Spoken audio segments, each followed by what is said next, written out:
existem problemas que acontecem ali na frente de loja o tempo inteiro, né?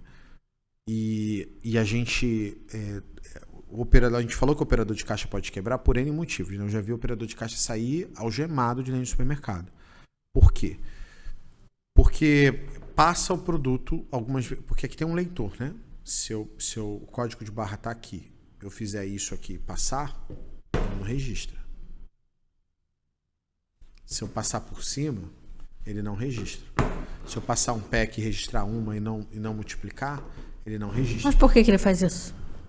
Porque a pessoa que está passando a compra pode ser uma pessoa com conluio com ele para depois pegar aquela mercadoria e vender, ou para levar para casa. Então é muito comum esse tipo de coisa.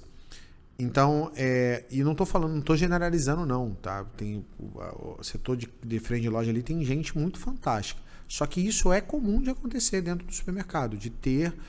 se você perguntar para qualquer dono do supermercado, eles vão sempre ter pelo menos um caso ao longo da vida deles toda aberta de alguém que teve algum tipo de fraude ali no caixa. Tanto é que a prevenção de perda é isso. Das áreas que ele mais atua na frente de loja.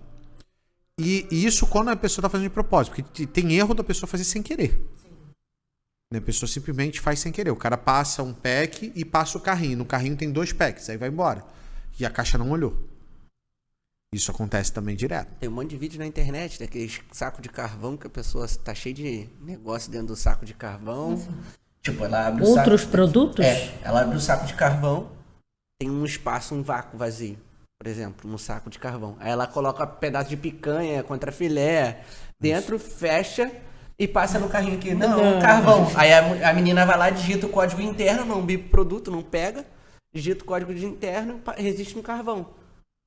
E os caras foram embora com aquele saco de carvão. R$5 com isso. 3 quilos de picanha. O cara pega 4 caixas de leite, de 12 unidades.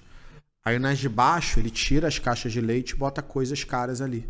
E aí, como a caixa tá em cima, não dá pra ver, a pessoa conta. São 12, multiplica, 4 caixas, tantas unidades, pum, bate, vai embora. Tira uma unidade de cima, bate, e o resto vai embora.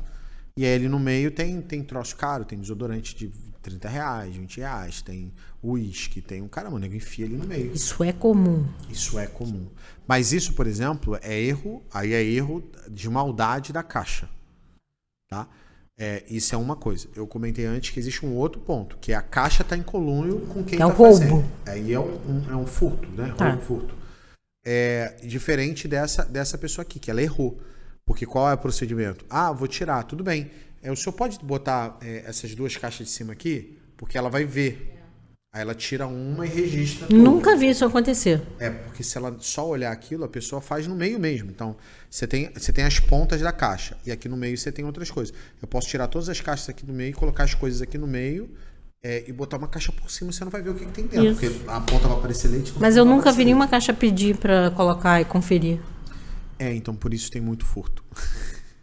Por isso tem muita fraude, né? Fora que já vi gente com um produto assim, enfiar o produto e na caixa e o troço tem um negócio que o produto entra e não sai mais.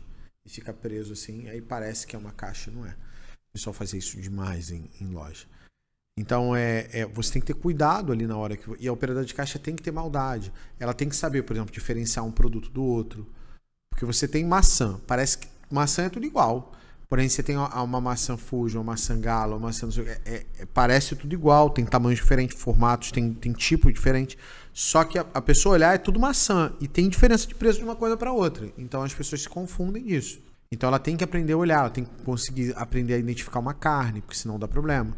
Porque o cara vai lá e passa... Óbvio, né? Se você olhar carne moída e você vê uma peça inteira, você vai desconfiar. A caixa vai desconfiar, né?